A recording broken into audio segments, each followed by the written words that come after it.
नमस्कार बंधुगण, आपण माने जानती सुख एवं दुख एही दुईटी जाक मनुष्यर अविभाज्य अंग अटंती। मनुष्य धन संपत्ति एवं ऐश्वर्य प्राप्ति करिबा पई कठोर परिश्रम करिथाए। मात्र अनेक समय निष्ठा एवं मनोयोग सहित कार्य करिबा परे भी कठिन परिश्रम करिबा परे भी मनुष्य को निजर परिश्रम हिसाब रे फल प्राप्ति होई न थाए एवं व्यक्तिर असफलतार प्रभाव तार पूरा परिवार उपरे मध्य पड़ी थाए।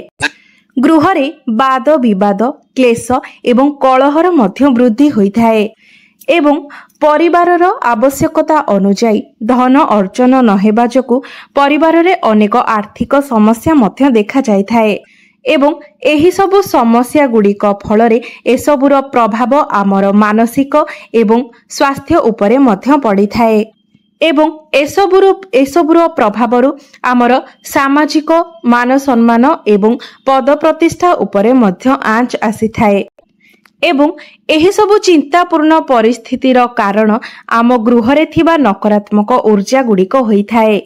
गृहरे नकारात्मक ऊर्जा वृद्धि हेबा फलरे गृहरे अनेक गुड़िए समस्या उत्पन्न होई थाए एवं एही सबु नकारात्मक ऊर्जा गुड़ी को गृहरु दूर करिबा पई आपण किछि विशेष उपाय करि परिबे, जहा द्वारा आपणको गृहरे थिबा नकारात्मक ऊर्जा गुड़िक सकारात्मक ऊर्जा रे परिवर्तन होई जिवो एवं आपणको गृहरे सकारात्मक ऊर्जार वृद्धि हेबा फलरे आपणको गृहरे मां लक्ष्मीकर वास हेबो एवं आपण माने जानती जेउठारे मां लक्ष्मीकर वास होई थाए सेही गृहरे क्लेश कलह दुख दारिद्र्यता एसबुर स्थान न थाए। सेही गृहरे केवल सुख एवं समृद्धिर ही वास होई थाए। बंधु माने बृहस्पति को प्रसन्न करिबा द्वारा आपण निज जीवन रे सुख एवं संपूर्णतार वृद्धि करि परिबे एवं आपणकर मान सम्मानर मध्य आपण वृद्धि करि परिबे। बृहस्पति को नवग्रहक मध्यरे एक सौभाग्यशाली एवं मंगलकारी ग्रह भावरे विवेचना करा जाय थाए। तांको देवगुरु बृहस्पति बोली मध्य माना जाय थाए। से हेउचंती देवता मनंकर गुरु एवं शुभत्वर प्रतीक। आपण माने जानती आमर जो पांचटी तत्व रही थाए सेही पांचटी तत्व मध्यरु आकाश तत्वर अधिक आधिपत्य रही थाए, जहा फलरे तार प्रभाव व्यापक एवं विराट मध्य होई थाए। बृहस्पति देवंकर आराधना आपण को एही सबु समस्यार निश्चय समाधान कराई पारिबो। देवगुरु बृहस्पति हलदिया रंगर कारक अटंती एवं आपण जदि बृहस्पति देव को हलदिया रंगर वस्तु अर्पण करती तेबे आपण तांको हलदिया रंगर वस्तु अर्पण करी निज जीवनर एही सबु समस्यार समाधान करि पारिबे। आमे घरे प्रतिदिन व्यवहार करुथिबा हलदीर ज्योतिष शास्त्र रे अनेक महत्व रहिछि। एही हलदीर प्रयोग अनेक पूजा पाठ रे मध्य करा जाय थाए एवं ज्योतिष शास्त्र रे हलदीर संबंध बृहस्पति देवंक सहित अछि बोली माना जाय थाए। तेबे गुरुवारटी को बृहस्पति देवंकर बार बोली माना जाय थाए।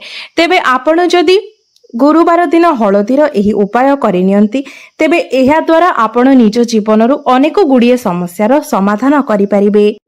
तेबे आजिर एही वीडियो रे मु आपण मानकु हलदीर किछि एपरि उपाय विषय रे कहिबाकु जाउछि जे उपाय गुडी को पालन करी आपण निज कुंडली रे बृहस्पति को मजबूत करि परिबे। तेबे बंधु माने वीडियोटी रे आगो को बढ़िबा पूर्वरु वीडियोटी को लाइक करी चैनल टी को सब्सक्राइब करि दियंतु एवं कमेंट बॉक्स रे जय श्री लक्ष्मी नारायण निश्चय लिखिबे। बंधु माने एही गुरुवार दिनटी भगवान श्रीहरि विष्णु एवं मां लक्ष्मी को मध्य समर्पित अटे। भगवान श्री विष्णु एही सृष्टिर तारणहर्ता अटंती एवं भगवान विष्णुकर मध्य प्रिय रंग होइथाए हलदिया रंग एवं एही हलदीटी मध्य भगवान विष्णुकर अत्यंत प्रिय अटे। तेबे भगवान श्रीहरि विष्णु को प्रसन्न करिबा पई आपण गुरुवार दिन हलदिया रंगर वस्त्र परिधान करी भगवान श्रीहरि विष्णु को पूजा करिबा उचित एवं भगवान श्रीहरि विष्णु को पूजा रे आपण हलदीर प्रयोग निश्चित भाबरे करंतु। भगवान विष्णु को हलदीर तिलक लगांतु, हलदिया वस्त्र परिधान करांतु एवं तांको हलदिया पुष्प एवं हलदिया रंगर फल मध्य अर्पण करंतु। तेबे आपण माने गोटे विशेष कथार ध्यान रखिबे जे आपण केबे भी केवल भगवान विष्णु को एका पूजा करिबे नहीं, भगवान श्रीहरि विष्णु सहित माँ लक्ष्मी को एका सहित पूजा करिबे एवं आपण पूजा करने समय निजर बाहुरे किंबा निजर कंठरे हलदीर एक टीपा निश्चय लगांतु। एहा आपणଙ୍କୁ बृहस्पति देवंकर कृपा दृष्टि प्राप्त कराइबा पाई मध्य सहाय्य करिथाए। आपण जदि प्रत्येक गुरुवार दिन स्नान करुथिबा जलरे 2 चुटकी हलदी मिसाई स्नान करंती तेबे आपणଙ୍କର जदि विवाह जनित समस्या थाए ताहार समाधान होई जाई थाए। एही उपाय द्वारा आपणଙ୍କର चाकरी एवं व्यापार रे मध्य उन्नति एवं वृद्धि होइथाए। तेबे स्नान परे आपण प्रत्येक दिन प्रथमे प्रभु सूर्य देवंकु जल अर्पण करंतु एवं सेही जल रे 2 चुटकी हलदी मिसाई जल अर्पण करिबा द्वारा आपणଙ୍କ कुंडली रे बृहस्पति ग्रह मध्य मजबूत होइथांती एवं आपणଙ୍କର जीवन मध्य सुखमय होइथाए। बंधु माने आपण माने जानती जे गुरुवार दिन घरे पोछा लगाइबा अनुचित अटे, मात्र गुरुवार दिन आपण घरे झाड़ू करि सारिबा परे पानी रे किछि हलदी मिसाई जदि घर सारा छिंचंती तेबे एही उपाय द्वारा आपणଙ୍କର गृह शुद्ध एवं पवित्र होइथाए। आपण प्रत्येक दिन प्रभु लक्ष्मी नारायणଙ୍କର पूजा करि सारिबा परे हलदी एवं चंदनर टीका निज मथारे एवं कंठरे लगांतु। एपरि करिबा द्वारा आपणଙ୍କୁ प्रत्येक कार्य सफलता प्राप्त होइथाए। धन प्राप्ति पाई आपण प्रत्येक गुरुवार दिन प्रभु श्रीहरि विष्णुकर पूजा करिबा समय निज हातरे हलदी एवं अक्षत रखी विष्णु सहस्र नामर पाठ करंतु एवं जेतेबेले आपण विष्णु सहस्र नामर पाठ करूछंती सेतेबेले ईश्वरंक प्रति निजको संपूर्ण रूप से समर्पण करंतु एवं ईश्वरंक प्रति मनरे 100% विश्वास एवं श्रद्धा रखी एपरी उपाय करिबा द्वारा आपणଙ୍କର आर्थिक समस्या आर्थिक संकट निश्चय भावरे दूर होई जाई थाए। आपणଙ୍କୁ धन प्राप्ति होई थाए एवं आपणଙ୍କର दारिद्र्यता मध्य सब दिन पई दूरेई जाई थाए। जदि आपणଙ୍କ गृहरे कोनोसी वास्तु दोष रही थाए तेबे प्रत्येक गुरुवार दिन आपणଙ୍କ गृहर प्रत्येक कोणरे किछि किछि हलदी छिंची दियंतु। एपरि करिबा द्वारा आपणଙ୍କ गृहरे थिबा वास्तु दोष गुड़िक दूर होई जाई थाए। एहा व्यतीत आपण माने प्रत्येक गुरुवार दिन हलदी एवं चाउल रे अल्प किछि पानी मिसाई ताको गोलाई दियंतु। तापरे आपण निजर मुख्य द्वार रे बाहर पटु सेही हलदी एवं चाउलर मिश्रण रे एक स्वस्तिक बनांतु। ज्योतिष शास्त्र रे एही मांगलिक चिन्ह को प्रतिष्ठा मान सम्मान संपन्नता एवं प्रगतिर प्रतीक माना जाई थाए। एहा आपणଙ୍କ गृह को आसुथिबा समस्त नकारात्मक शक्ति गुडी को निज भीतर को शोषी नहीं थाए एवं आपणଙ୍କ गृह मध्य को एहाको प्रवेश करिबा को देई न थाए। स्वस्तिकर प्रयोग द्वारा आपण धन वृद्धि गृह शांति वास्तु दोष निवारण एवं चिंतार मध्य मुक्ति मिली थाए। बंधु माने अनेक व्यक्तिक जीवन रे विवाह संबंधित अनेक समस्या आसी थाए। बेले बेले किछि छोट किंबा बड़ कारण जोगु आपणଙ୍କ जीवन रे विवाह को नहीं अनेक समस्या आसी थाए। विवाह रे अनेक विलंब होई थाए। एपरी परिस्थिति रे जदि आपण तुलसी पत्र रे हलदी लगाई भगवान विष्णुकर चरण रे अर्पण करंती एवं निजर विवाह संबंधित समस्या विषय जणांती तेबे आपणଙ୍କର सबु समस्या खूब शीघ्र दूर होई जाई थाए एवं आपणଙ୍କର विवाह योग मध्य खोली जाई थाए। तेबे आपण जेउ तुलसी पत्र एवं हलदी को भगवानଙ୍କର चरण रे अर्पण करिथिबे तापर दिन सेही तुलसी पत्र को नै आपण कोनोसी फूल गछ मूल रे माटी रे पोती दियंतु। तेबे बंधु माने आपण निज कुंडली रे गुरु ग्रह को मजबूत करिबा पई एवं भगवान विष्णु एवं मां लक्ष्मीकर कृपा प्राप्ति करिबा पई गुरुवार दिन किछि कार्य निवृत्त रहिबा उचित। आपण जदि गुरुवार दिन एही कार्य गुड़िक करंती तेबे आपणଙ୍କୁ से भगवान विष्णु एवं मां लक्ष्मीकर कोप दृष्टिर शिकार हेबाको पड़ी थाए। एहा सहित आपणଙ୍କ कुंडली रे गुरु ग्रह मध्य दुर्बल होइथांती। तेणु भूलले भी आपण गुरुवार दिन एही कार्य गुड़िक न करिबा उचित।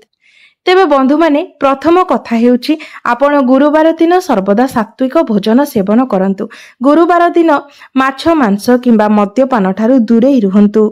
गुरुवार दिन हलदिया रंगर वस्त्र पिंधिबाको अत्यंत शुभ बोली माना जाई थाए। मात्र आपण गुरुवार दिन धला कला किंबा नील रंगर वस्त्र परिधान करंतु नाही। जदि आपणक जीवन में दाम्पत्य समस्या रही थाए तेबे गुरुवार दिन आपण लाल रंगर वस्त्र मध्य परिधान करंतु नाही, कारण एही लाल रंगटी क्रोध को उत्तेजित करि थाए। तेणु आपण गुरुवार दिन लाल रंगर वस्त्र मध्य परिधान करंतु नाही।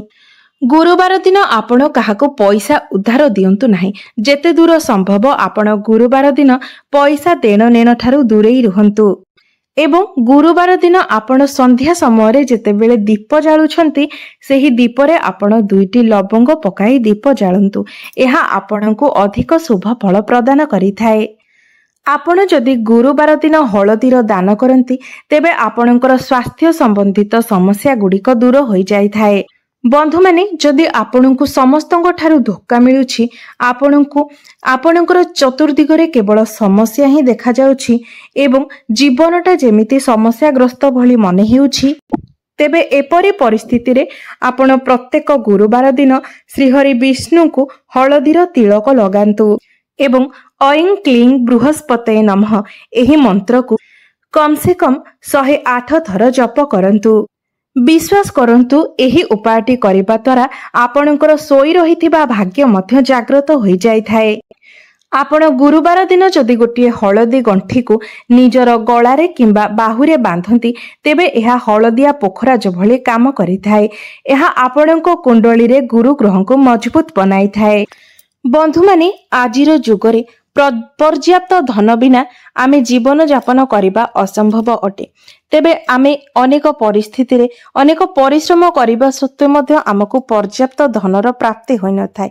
तेबे एपरी परिस्थिति रे आपण गुरुवार दिन गोटे मौली सूतारे अर्थात हळदिया एवं नाली रंगर जे सूता पूजा रे व्यवहार करा जाय थाए सेही सूतारे आपण गोटे हळदी गंठी को बांधी दियंतु एवं ताकू भगवान श्रीहरि विष्णु को चरण रे अर्पण करी निजर धन जनित समस्या को दूर करिबा पई प्रभुଙ୍କ निकटरे प्रार्थना करंतु।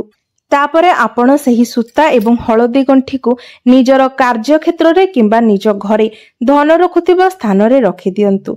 एपरी करिबा द्वारा मध्य आपणकर आर्थिक समस्या दूर होई जाय थाए। आउ गोटे छोटिया एवं चमत्कारी उपाय हेउछि आपण गुरुवार दिन गोटे कागज रे गोटे चुटके हळदी रखी ताकू गोटे पुड़िया बनाई दियंतु एवं आपणको गृह रे भगवान श्रीहरि विष्णु एवं मां लक्ष्मीकर जे प्रतिमा किंबा फोटो रहिछि ता पछपटे सेही पुड़िया को लुचाई दियंतु एवं आपणको जीवन रे जदि धन जनित समस्या, विवाह जनित समस्या किंबा जानवाहन किंबा कोनोसी वस्तु प्राप्तिर कोनोसी इच्छा थाए तेबे सेही इच्छा को भगवान को निकटरे प्रकाश करी सेही हळदी को आपण प्रतिमा किंबा फोटो पछपटे रखि दियंतु।